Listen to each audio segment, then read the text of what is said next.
Employ table के अंदर हमारे पास मल्टीपल एट्रीब्यूट्स हैं।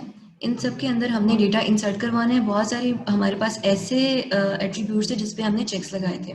लेफ्ट साइड पे आपको सारे एम्प्लॉयज़ के एट्रीब्यूट्स नज़र आ रहे होंगे, ठीक है। एम्प्लॉय कोड है, इसका हमने एक स्पेसिफिक पैटर्न बनाया था, ठीक है। अगर हम वो पैटर्न वायलेट करेंगे तो हम डेटा इंसर्शन नहीं करवा सकेंगे। एम्प्लॉय का फर्स्ट नेम हमारे पास नॉट नल है, रिक्वायर्ड कॉलम है कि हमने इसकी वैल्यू लाजमी इंसर्ट करवानी है। एम्प्लॉय का मिडिल नेम ऑप्शनल है, लास्ट नेम कंपलसरी है। ईमेल एड्रेस को हमने आई गेस के यूनिक डिक्लेयर किया था, वो हमें कॉन्स्ट्रेंट से पता चल जाएगा कि अगर हम लोगों ने यस ईमेल एड्रेस के ऊपर भी हमने एक लगाया हुआ है चेक। हमने एम्प्लॉय नंबर के ऊपर एक चेक लगाया हुआ है, डेट ऑफ बर्थ का चेक है, date of joining and salary, ठीक है। ये डिफॉल्ट, ये दो हमारे पास जो एट्रीब्यूट्स हैं वो डिफॉल्ट हैं। डेट ऑफ ज्वाइनिंग अगर हम किसी एम्प्लॉय की नहीं लिखेंगे तो जो आज की मेरे सिस्टम की करंट डेट है बाय डिफॉल्ट वो चली जाएगी। हम करके देखते हैं कि ये सारे जो हमारे पास चेक्स हैं ये कैसे काम कर रहे हैं, ठीक है। तो हम लोगों ने एम्प्लॉय टेबल में डेटा इंसर्शन करवानी है। एम्प्लॉय के लिए हमारे पास एट्रीब्यूट्स कौन से हैं? सबसे पहले हमारे पास है एम्प्लॉय कोड, फिर हमारे पास है एम्प्लॉय का फर्स्ट नेम। एम्प्लॉय का मिडिल नेम मैं नहीं लिखवाना चाह रही, तो मैं एम्प्लॉय के मिडिल नेम को स्किप करके जो सिर्फ लास्ट नेम है उसको यहाँ पे लिखूंगी। फिर एम्प्लॉय का ईमेल एड्रेस।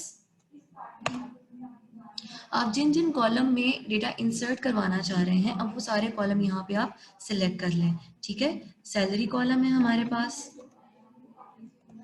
सैलरी के बाद सिटी है,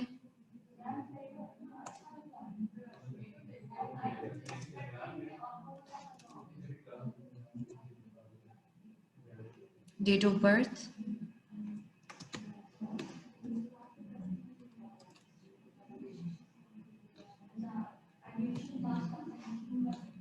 date of joining and department ID. अब डिपार्टमेंट आईडी आप सबको पता है ये एक फॉरेन की कॉलम है। देखो यहाँ पे लिखा हुआ है DID। एफ के का मतलब ये कि ये फॉरेन की है, ठीक है। और इसको हमने नॉट नल डिक्लेयर करा हुआ है। जब भी हम किसी एम्प्लॉय का डेटा इंसर्ट करवाएंगे तो हमें ये लाजमी मेंशन करना है कि ये एम्प्लॉय किस डिपार्टमेंट के अंदर हायर हुआ था। अब हमने सारे एट्रीब्यूट्स के नाम लिख दिए हैं। अब हमने बताना है कि इन एट्रीब्यूट्स के लिए हम वैल्यूज कौन सी इंसर्ट करवाने जा रहे हैं, ठीक है। अब एम्प्लॉय कोड के लिए हमने एक स्पेसिफिक फॉर्मेट रखा था, ठीक है। वो फॉर्मेट क्या था हमारे पास, याद है किसी को? एम्प्लॉय कोड के लिए हमने क्या फॉर्मेट रखा हुआ था?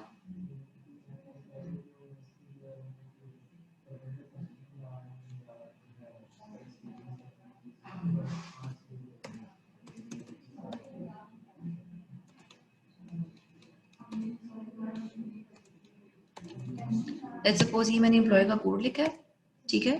उसके बाद हमने एम्प्लॉय का फर्स्ट नेम देना है। जब भी हम लोग स्ट्रिंग लिख रहे हैं तो हम लोगों ने स्ट्रिंग को लिखते हुए सिंगल कोट्स के अंदर या डबल कोट्स के अंदर डेटा लिखना होता है, ओके।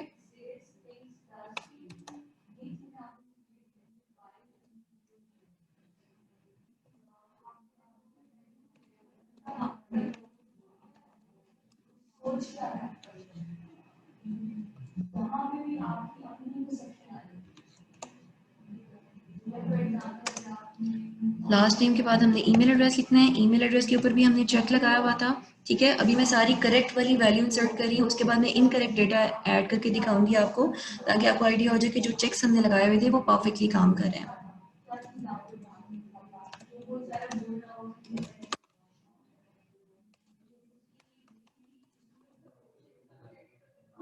इसके बाद हमारे पास सैलरी कॉलम है,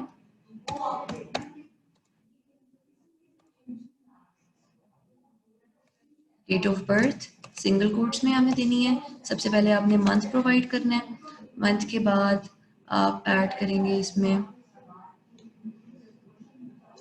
डे, और फिर ईयर में आपने देना है जो भी आप इसमें ईयर ऐड करवाना चाह रहे हैं।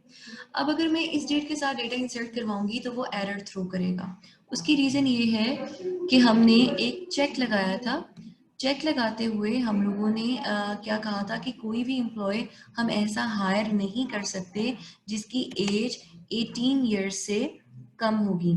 ईमेल एड्रेस के बाद हमने सिटी मेंशन करना है, बिल्कुल ठीक है। अगर हम लोग सिटी यहाँ पे वैल्यू नहीं लिखते तो हमें एरर आ जाना था। एरर क्या था कि हम लोग सिटी वाले कॉलम के अंदर एक मनी टाइप का डेटा इंसर्ट करवा रहे थे और एसक्यूएल ने हमें उसके लिए एरर थ्रो करना था।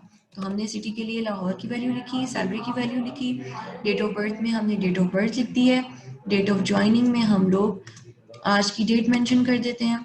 यहाँ पे हम डायरेक्टली कोई खुद से डेट इंसर्ट करवा सकते हैं। अगर हम लोग आज की डेट इंसर्ट करवाना चाह रहे हैं तो यहाँ से मैं डेट ऑफ ज्वाइनिंग को ख़त्म कर दूंगी, ठीक है। तो यहाँ पे मैं अभी अगर खुद से डेट लिखवाना चाह रही हूँ तो आज डेट है 30 सितंबर मंथ है और 2020 है। मैंने आज की डेट यहाँ पे लिखी और उसके बाद डिपार्टमेंट आईडी के अंदर मैंने 1 लिख दिया। अब ये करेक्ट वैल्यूज के साथ हम डेटा को इंसर्ट करवा रहे हैं। 1 रो इफेक्टेड, इसका मतलब है कि हमारे पास एम्प्लॉय टेबल के अंदर एक रो हमने इंसर्ट करवा ली है। अगर हम लोग सिलेक्ट स्टेरिक फ्रॉम एम्प्लॉय, अब ये लाइन लिख के इसको एग्जीक्यूट करते हैं तो जो डेटा हमने अभी इंसर्ट करवाया है एम्प्लॉय टेबल के अंदर अभी वो हमें डिस्प्ले हो रहा है, ठीक है। तो ये सारे कॉलम देखो, एम्प्लॉय के मिडिल नेम के लिए हमें यहाँ पे नल लिखा हुआ आ रहा है, ओके। तो हम लोगों ने एम्प्लॉय का मिडिल नेम जो है वो एंटर नहीं किया था तो यहाँ पे हमें नल डिस्प्ले हो रहा है। अब अगर हम लोग रूल को वॉयलेट करना स्टार्ट करें, लेट्स सपोज हमने कहा था कि जो प्राइमरी की कॉलम है इसमें हमेशा यूनिक वैल्यू आती है, ठीक है। अब अगर मैं इस लाइन को इस जो हमने रिकॉर्ड को इंसर्ट करवाया दोबारा से एग्जीक्यूट करती हूँ तो वो हमें एरर थ्रो करेगा, ठीक है। सबसे पहले उसने क्या कहा है, वॉयलेशन ऑफ प्राइमरी की constraint, can not insert duplicate की इन ऑब्जेक्ट। अब देखो इस प्राइमरी की नाम का ये जो प्राइमरी की है ना, इस आईडी से हमने ऑलरेडी एक एम्प्लॉय को इंसर्ट करवा दिया हुआ है, उसका रिकॉर्ड एग्जिस्ट करता है। तो प्राइमरी की कॉलम कभी भी डुप्लीकेट नहीं हो सकता। अब अगर हमने कोई नया एम्प्लॉय इंसर्ट करवाना है तो उसकी प्राइमरी की हमें हमेशा डिफरेंट रखनी होगी। अब ठीक हो गया, एम्प्लॉय की जो है हमने उसको परफेक्ट प्रोवाइड कर दी है। अब अगर हम यहाँ पे यहाँ से जो ईमेल एड्रेस हमने एम्प्लॉय का प्रोवाइड किया हुआ है इसमें @ का जो सिंबल है वो मैंने स्किप किया, ठीक है। ये सिंबल स्किप करने का मतलब ये है कि जो मैंने ईमेल के ऊपर एक चेक लगाया हुआ था कि ईमेल एड्रेस के अंदर कुछ वेरिएबल कैरेक्टर आएंगे, फिर @ सिंबल आना चाहिए, फिर वेरिएबल कैरेक्टर आएंगे, फिर डॉट आएगा। तो अगर मैं इसमें से @ सिंबल को ख़त्म कर देती हूँ और अब मैं यहाँ पे डेटा इंसर्ट करवाने की कोशिश करती हूँ तो वो मुझे क्या कहेगा कि इंसर्ट स्टेटमेंट में कन्फ्लिक्ट आ गया है विद द चेक कॉन्स्ट्रेंट। ये देखो ईमेल एड्रेस के ऊपर उसने कहा कि ये वाला जो चेक है ना आपने लगाया हुआ है ये वॉयलेट हो रहा है, तो उसने स्टेटमेंट को क्या कर दिया, टर्मिनेट कर दिया है। एम्प्लॉय का डेटा इसमें इंसर्ट नहीं हुआ, ठीक है। तो यहाँ पे हमारे पास एक ही रिकॉर्ड आ रहा है, उसने सेकंड रिकॉर्ड को इंसर्ट नहीं करवाया।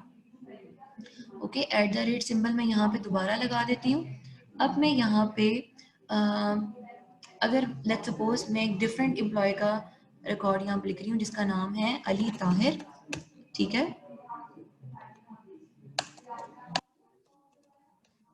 इसके लिए जो डेट ऑफ बर्थ है, डेट ऑफ बर्थ में मैं उसको प्रोवाइड कर दी थी 2020। अब चेक हमारे पास डेट ऑफ बर्थ पे क्या लगा हुआ है कि जो भी हम एम्प्लॉय का रिकॉर्ड लिख रहे हैं उसकी एज ज़्यादा होनी चाहिए 18 से। तो जैसे ही 18 से कम वाली एज का एम्प्लॉय हम ऐड करवाएंगे तो वो यहाँ पे हमें क्या एरर थ्रो कर रहा है। देखो जब भी आपको एरर आएंगे ना तो आपने एरर स्टेटमेंट पढ़नी है। एरर स्टेटमेंट को पढ़ने के बाद आपको आइडिया होगा कि कहाँ पे कंफ्लिक्ट है, ठीक है। तो यहाँ पे कंफ्लिक्ट आ रहा है डेट ऑफ बर्थ के साथ।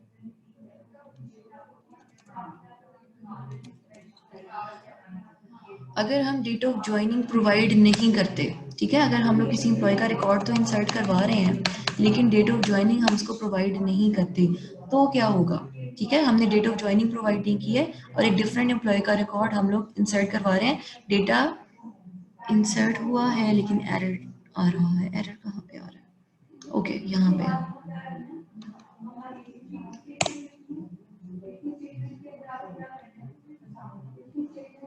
ओके, 1 रो इफेक्टेड। अब 2 एम्प्लॉयज हमारे पास एम्प्लॉय टेबल में मौजूद हैं जहाँ पे डिफॉल्ट सैलरी आ रही होगी हमारे पास। हाँ नहीं, date of joining, date of joining के अंदर मैंने कुछ भी प्रोवाइड नहीं किया हुआ यहाँ पे, ठीक है, डेट ऑफ ज्वाइनिंग में मैंने इसको डेट ऑफ ज्वाइनिंग प्रोवाइड नहीं की, लेकिन एसक्यूएल ने क्या किया है, चूंकि मैंने डेट ऑफ ज्वाइनिंग को एक डिफ़ॉल्ट वैल्यू प्रोवाइड की हुई थी, तो डिफ़ॉल्ट वैल्यू में उसने खुद से उसको आज की जो डेट है वो असाइन कर दिया, और यहाँ पे इस एम्प्लॉय के लिए date of joining automatically insert हो गई है।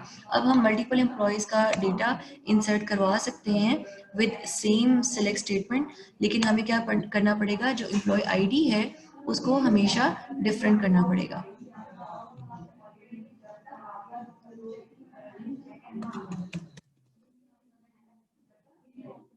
मैं यहाँ पे मल्टीपल एम्प्लॉयज़ का डेटा इंसर्ट करवाने जा रही हूँ।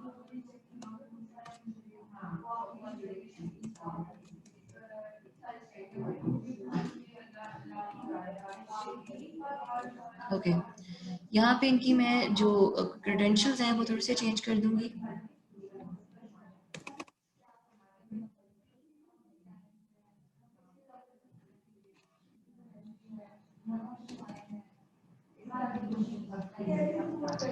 मैम हमने एम्प्लॉय नेम में भी चेक लगाया हुआ है। एम्प्लॉय नेम में हमने नॉट नल का चेक लगाया हुआ है, हमने उसे कहा हुआ है कि वो नॉट नल होगा। लेकिन नेम तो सेम भी हो सकते हैं ना, सर नेम भी और फर्स्ट नेम भी। मैंने ये नहीं कहा कि एम्प्लॉय का नाम सेम नहीं हो सकता। हम शुरू से यही बात कर रहे हैं कि जो एम्प्लॉय का फर्स्ट नेम है, मिडिल नेम या लास्ट नेम है, ये हमेशा सेम भी हो सकते हैं। लाइक बहुत सारे लोग ऐसे हो सकते हैं जिनका नाम सेम है, तो उसमें कोई इशू नहीं है। मैंने ये नहीं कहा कि मैंने इन्हें यूनिक डिक्लेयर किया हुआ है, मैंने कहा है कि मैंने इनको नॉट नल डिक्लेयर किया हुआ है।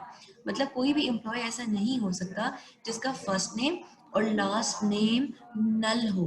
नल से मतलब ये है कि उसमें कोई वैल्यू ही नहीं है। ओके, तो हमेशा नाम जरूर होगा, वो नाम डुप्लीकेट हो सकते हैं। जैसे कि अली मुर्तज़ा दोबारा भी आ सकता है, अली ताहा दोबारा आ सकता है, या मीना का नाम दोबारा आ सकता है, माहम का आ सकता है, तो नाम डुप्लीकेट हो सकते हैं। लेकिन जो आईडीज़ हैं, इनकी आईडीज़ हमेशा यूनिक होंगी। ठीक है, आईडीज़ को हमने यूनिक रखना है। या ईमेल एड्रेस हमारे पास हमेशा यूनिक होंगे। ईमेल एड्रेस हमारे पास डुप्लीकेट नहीं हो सकते, क्योंकि ईमेल एड्रेस लिखवाते हुए भी हम लोगों ने रूल लगाया था कि ईमेल एड्रेस जब भी कोई लिखेगा एम्प्लॉय, तो उसकी वैल्यू हमेशा यूनिक होगी। ठीक है, तो यहाँ पे ईमेल एड्रेस भी हम लोगों को डिफरेंट करने पड़ेंगे।